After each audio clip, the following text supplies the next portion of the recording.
Bienvenidos a Del libro al micrófono. Hoy vamos a analizar un libro que es ya un clásico para cualquiera que sienta curiosidad por lo inexplicable. Enigmas y misterios para Domis, de J. J. Benítez. Y creo que antes de empezar hay que entender bien quién es el autor. No estamos hablando de un teórico que escribe desde su despacho, ¿no? Para nada. Benítez es, antes que nada, un periodista, un reportero. Exacto. Un tipo que lleva más de 50 años recorriendo el planeta, con su libreta en la mano, buscando esas grietas en la pared de la realidad. Y creo que la misión de nuestro análisis hoy es justo esa, destilar su método, entender cómo nos propone convertirnos en investigadores, y nos da una herramienta clave para empezar. La más importante. Diferenciar un enigma real, algo tangible, de un mito que, solo vive en las historias. Totalmente. Y esa relación que tiene Benítez con la ciencia es fundamental para entender todo su trabajo. Él no es anticiencia para nada. No, no lo es. La describe como una compañera de viaje. Es como una linterna que te ilumina el camino hasta donde puede llegar. Me gusta esa analogía. Pero su obsesión, su trabajo, empieza justo ahí, en el borde, donde la luz de la ciencia se apaga y los científicos, se encogen de hombros. Y ahí es donde él enciende su propia linterna. Exacto. Una linterna hecha de testimonios, de leyendas, de indicios que simplemente no encajan.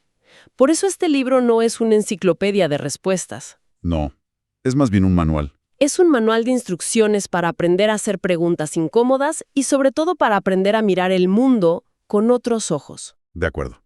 Entonces empecemos por ahí, por esa herramienta fundamental. El libro insiste mucho en que no todos los misterios son iguales, y que si no entendemos esa primera distinción, estamos perdidos antes de empezar, ¿verdad? Es que es el cimiento de todo su trabajo.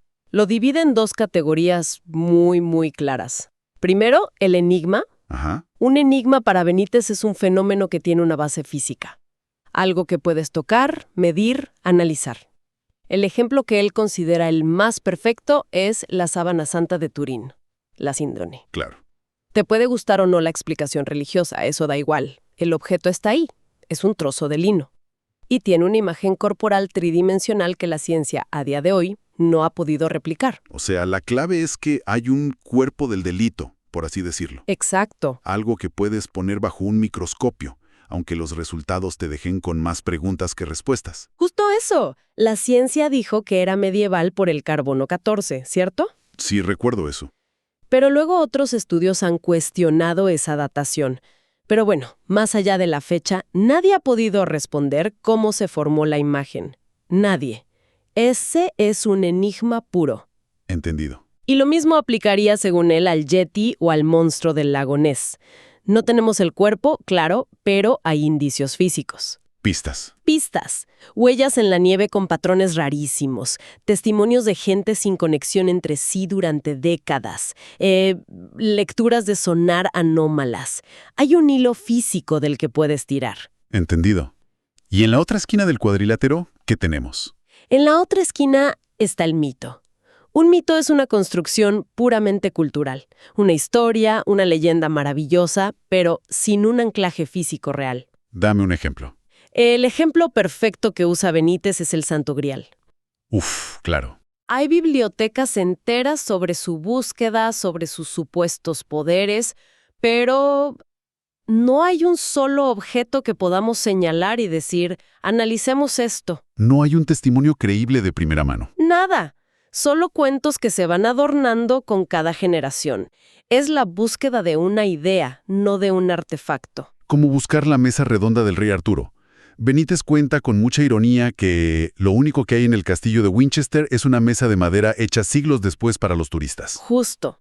Y por eso esta distinción es tan práctica. Benítez nos dice, miren, si quieren investigar, concentren su energía en los enigmas. Porque ahí hay algo que estudiar. Claro. Buscar el Santo Grial es, para él, un ejercicio literario, no una investigación de campo. Es una advertencia para no perderse en fantasías. Esa idea de un enigma físico, algo que está ahí, aunque no lo entendamos, me lleva directamente a uno de los ejemplos más monumentales del libro. Algo que está literalmente grabado en la tierra. Las líneas de Nazca, en Perú. Es el enigma a gran escala por excelencia. cientos de geoglifos gigantescos. Algunos son de animales, como el colibrí o el mono, y otros son figuras geométricas que se extienden kilómetros con una rectitud imposible. Y lo más impactante es que solo puedes ver qué son desde el aire. Ahí empieza el misterio. Es que el cómo ya es un desafío a la lógica. Se cree que las culturas Paracas y Nazca, hace más de 2000 años, usaron un método de cuadrículas a pequeña escala. Como un plano. Sí, un plano, y que luego lo proyectaban a lo grande con estacas y cuerdas. Pero sinceramente, imagínate el nivel de organización y de fe ciega en tu plano para dibujar un mono de casi 100 metros que tú desde el suelo nunca vas a ver completo. La precisión es asombrosa.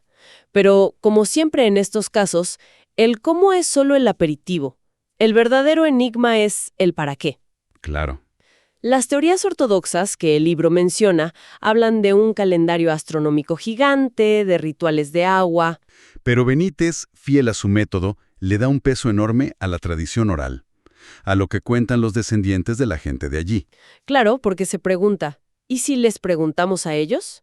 Y la respuesta que recoge de las leyendas locales es, bueno, es desconcertante y unánime. A ver. Las líneas no eran para los humanos.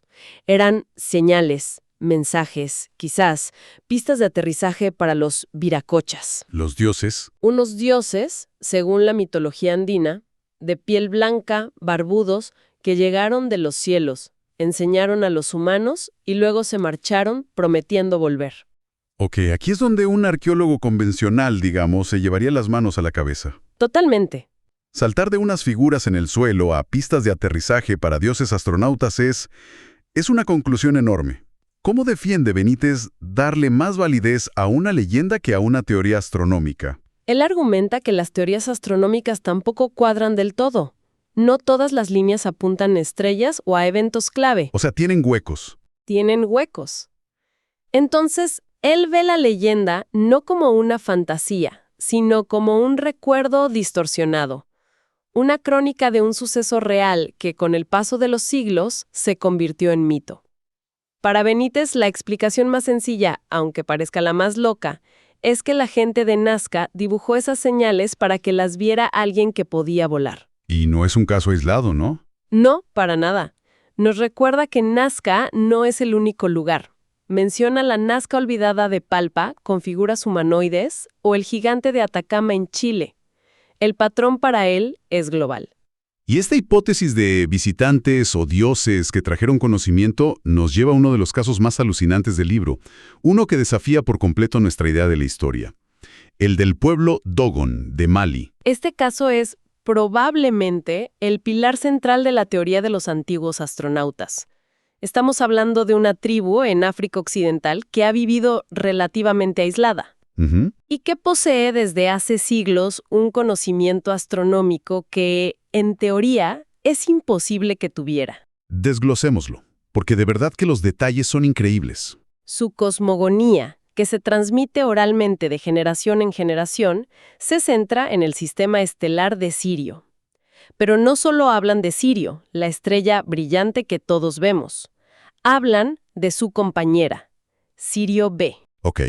Los Dogon sabían que Sirio B existe, que es invisible al ojo humano, que es increíblemente densa, la describen como la estrella más pesada que hay, y, lo más asombroso de todo, ¿Qué? que completa una órbita elíptica alrededor de Sirio A cada 50 años. Para. Detengámonos ahí un momento. La astronomía occidental no confirmó la existencia de Sirio B, que es una enana blanca, hasta mediados del siglo XIX. Y no pudo ni fotografiarla hasta 1970, con telescopios superpotentes. Entonces, la pregunta es inevitable. ¿De dónde sacó esta tribu aislada esa información con siglos de antelación? Aquí es donde los escépticos, lógicamente, plantean sus dudas. La teoría más común es el contacto cultural. Claro, que un misionero o un explorador se lo contó. Exacto. Que quizá un europeo en el siglo XIX, que ya conocía los descubrimientos, les transmitió esa información y ellos la incorporaron a su mitología.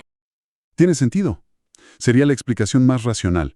¿Qué dice Benítez al respecto? Benítez la desmonta con dos argumentos. Primero, que los registros de los antropólogos franceses que estudiaron a los Dogon en los años 30 ya recogen este conocimiento como algo ancestral, muy anterior a un posible contacto moderno. Ok. Y segundo, y más importante, la propia respuesta de los Dogon. Cuando les preguntas, su historia no ha cambiado en siglos. Todo se lo enseñaron los gnomos. ¿Y quiénes o qué son los gnomos? Según su tradición, eran seres anfibios. Maestros del agua les llaman, que llegaron desde el sistema de Sirio en un arca que giraba y descendió del cielo con un ruido atronador, aterrizando en un lago. Increíble. Estos seres les dieron todo su conocimiento: agricultura, organización social y, claro, la astronomía. Benítez subraya que esa descripción de la nave y de los seres no humanos es un eco perfecto de miles de testimonios de ovnis del siglo XX. Para él no es un mito. Es una crónica. Es una afirmación muy audaz. Y para darle un sustento visual, nos lleva a otro punto de África, a las pinturas rupestres de Tassili, en el Sahara. Exacto, porque una cosa es una historia oral y otra es una imagen pintada en una roca hace 9000 años. En Tassili, junto a las típicas escenas de caza, súper realistas, de jirafas y antílopes, encuentras algo que no encaja en absoluto. Los cabezas redondas. Los famosos cabezas redondas. He visto las imágenes y son realmente extrañas. No parecen humanos. Son figuras con cuerpos normales, pero con cabezas esféricas enormes, sin rasgos, como si llevaran un casco de buzo. Y no solo eso, llevan lo que parecen trajes de una sola pieza, guantes, botas. Algunos están en posiciones raras, como flotando, en ingravidez. La lógica de Benítez aquí es periodística pura. Totalmente. Él dice, a ver, si el mismo artista era capaz de pintar una jirafa con un realismo fotográfico, ¿por qué iba a pintar a estos seres de una forma tan extraña y simbólica? Su conclusión es que no estaban simbolizando nada. Su conclusión es directa. El artista prehistórico no imaginó nada. Pintó lo que vio. Entiendo su lógica. Pero, de nuevo, un arqueólogo podría argumentar que son representaciones de chamanes en trance, espíritus, figuras mitológicas. Por supuesto, y Benítez recoge esa crítica. Pero él contraataca con una pintura en particular, una que describe como la prueba definitiva. ¿Cuál es? En ella se ve a una de estas figuras con escafandra, arrastrando o guiando a un grupo de mujeres hacia un objeto ovalado que está en el suelo. Y del objeto sale como una manguera o un tubo que se conecta con el astronauta. Benítez te pregunta directamente, si te muestro esta imagen y te digo que es la ilustración del testimonio de una abducción moderna, ¿no te lo creerías? ¡Qué fuerte! Para él, es una escena de abducción prehistórica en toda regla. Las pruebas, insiste, están a la vista de todos, grabadas en piedra. Después de analizar estos casos tan extremos, entiendo mucho mejor por qué Enigmas y Misterios para Dummies no es solo un catálogo de misterios. Insiste muchísimo en enseñar un método, ¿no? Porque sin un ancla es muy fácil perderse en la especulación pura. Es que es fundamental. ¿Y cómo define el libro a este enigmólogo, a este investigador de lo insólito? Fíjate qué interesante, porque el método que propone empieza siendo idéntico al método científico. ¿Ah, sí? Las primeras fases son las mismas. Primero, una observación rigurosa, libre de prejuicios. Segundo, una documentación exhaustiva, leer todo lo que se ha publicado, a favor y en contra. Y tercero, formular una hipótesis razonable que explique el mayor número de hechos. Hasta ahí cualquier científico estaría de acuerdo. El punto de quiebre, supongo, es el paso final. Ahí está la gran diferencia. La verificación. La ciencia ortodoxa exige que una hipótesis sea verificable, replicable en un laboratorio. Y con estos temas eso es prácticamente imposible. Claro. No podemos volver en el tiempo para preguntarle a un Nazca por qué hizo las líneas. O traer un gnomo a un laboratorio para una entrevista. Exacto. Justo en ese punto donde la ciencia oficial se detiene y dice, fin de la investigación, esto es, no cognoscible. Mientras que el investigador de enigmas tiene que seguir adelante, ¿no? Tiene que aprender a vivir en la ambigüedad, aceptar que quizá nunca tendrá la prueba definitiva, pero que puede seguir acumulando indicios, conectando puntos. Es un detective de casos sin resolver, donde el asesino se fue hace miles de años. No busca una certeza de laboratorio, busca una convicción razonada. Y en un plano más terrenal, el libro da consejos muy prácticos sobre las herramientas del oficio, más allá de lo obvio como cámaras, grabadoras. Le dedica una oda a la herramienta más importante. Y es algo que me encanta por su simpleza, la libreta. El cuaderno de notas. El cuaderno de notas. Benítez lo describe casi de forma poética. Dice, no necesita baterías, no se queda sin conexión y sigue funcionando a 40 grados bajo cero. Es verdad. Es un recordatorio de que la tecnología más avanzada que tenemos es nuestra capacidad de observar, anotar y conectar ideas. La libreta es el verdadero mapa de la investigación. En definitiva, el libro es una invitación a quitarse las anteojeras de lo que él llama las verdades oficiales. Es un llamado a explorar esos bordes del conocimiento, pero no a ciegas, sino con curiosidad y con un método propio, para no caer en la credulidad. Exacto. Y creo que la idea más potente que transmite es que lo importante es el viaje de la investigación. El objetivo final no es siempre encontrar la respuesta, porque a veces no existe o no estamos preparados para ella. El valor está en el proceso. El verdadero valor está en el proceso de hacerse las preguntas correctas, de atreverse a pensar lo impensable y de mantener la mente abierta. Y para terminar nos deja con un pensamiento que lo engloba todo. Benítez sugiere que incontables mitos de dioses que bajaron de los cielos en carros de fuego no son fantasías, sino crónicas. Recuerdos deformados por el tiempo de contactos reales. Con inteligencias no humanas. Exacto. Y eso nos obliga a mirar nuestro presente de otra forma y nos deja con una pregunta final. De todas las noticias, avistamientos y sucesos inexplicables de hoy que descartamos como ruido o como falsedades, ¿cuáles de ellos podrían ser en realidad los mitos fundacionales que los investigadores del futuro estudiarán con asombro? Un análisis fascinante. Para más contenido como este, no olviden seguirnos en nuestras redes sociales. Hasta la próxima en De Libro al Micrófono.